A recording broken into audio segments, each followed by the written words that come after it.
तो आज हम बात करने वाले हैं नपुंसकता के बारे में। जैसे कि हमने पहले कुछ मुख्य कारण के बारे में जाना था।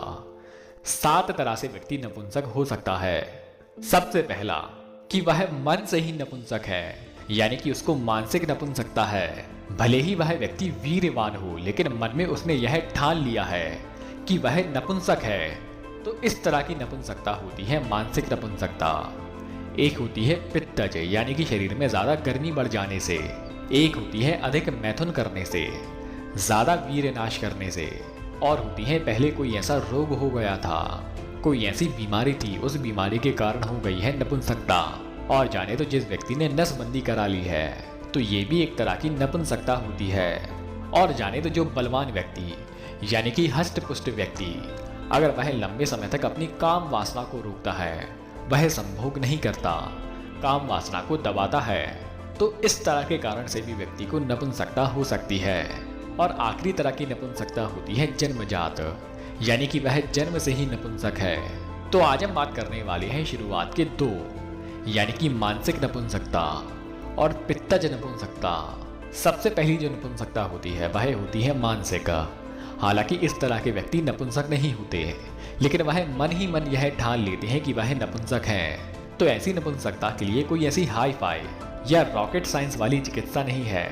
इस तरह के व्यक्ति को अपने माइंड को पॉजिटिव रखना होगा, यानी कि वह व्यक्ति अपने मन को विश्वास दिलाए कि वह पुरुष है, वह मर्द है, वह वीरवान है। और आत्मविश्वास को जागृत करने के लिए सबसे अच्छा है मेडिटेशन, यानी कि वह व्यक्ति नियमित रूप से ध्यान करे। नियमित रूप से ध्यान करने से व्यक्ति का आत्मविश्वास बढ़ता है, मन हमेशा पॉजिटिव रहता है। और जो भी वह औषधि खाते हैं उस पर उसका पूरा विश्वास होना चाहिए। जैसे कि अगर वह अश्वगंधा खाते हैं तो अश्वगंधा पर उसका पूर्ण विश्वास होना चाहिए कि अश्वगंधा उसकी नपुंसकता को दूर करे। अब आगे बढ़ते हैं और जानते हैं पित्तज, यानी कि ज्यादा गर्मी के कारण नपुंसकता होना। यानी कि एक मक्खन होता है, मक्खन को अगर किसी ढलान वाली जगह पर रख दें और मान लो कि वह ढलान वाली जगह है गर्म, तो मक्खन क्या होगा कि जो उस जमीन पर जमा था, जो उस टेबल पर जमा था, वह पिघलकर सीधे नीचे आ जाता है। मान लो कि अगर वही जमीन ठंडी है, तो इससे क्या होगा कि मक्खन वहीं जम जाएगा। मक्खन तभी नीचे आएगा जब हाथ से उसको नीचे लाया जाए। तो यही सिद्धांत हमारे शरीर पर काम करेगा, यानी कि शरीर जितना गर्म, वीर उतना पतला। जैसे कि दूध में अगर खट्टी चीजें डाल दें तो दूध पूरा फट जाता है।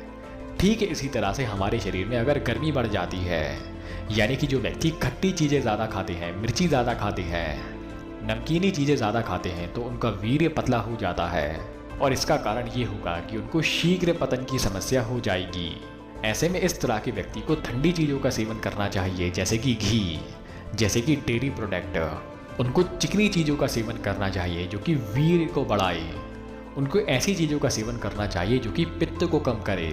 अब पित्तज नपुंसकता के लिए कुछ औषधि की बात करें, कुछ दवाओं की बात करें, तो ऐसे में यह व्यक्ति ले सकते हैं आमल की रसायन को, वह व्यक्ति ले सकते हैं गोखरू के चूर्ण को, वह व्यक्ति ले सकते हैं विदारी कंद को, वह व्यक्ति ले सकते हैं मुलैठी को, और जाने तो वह व्यक्ति ले सकते हैं शतावर को।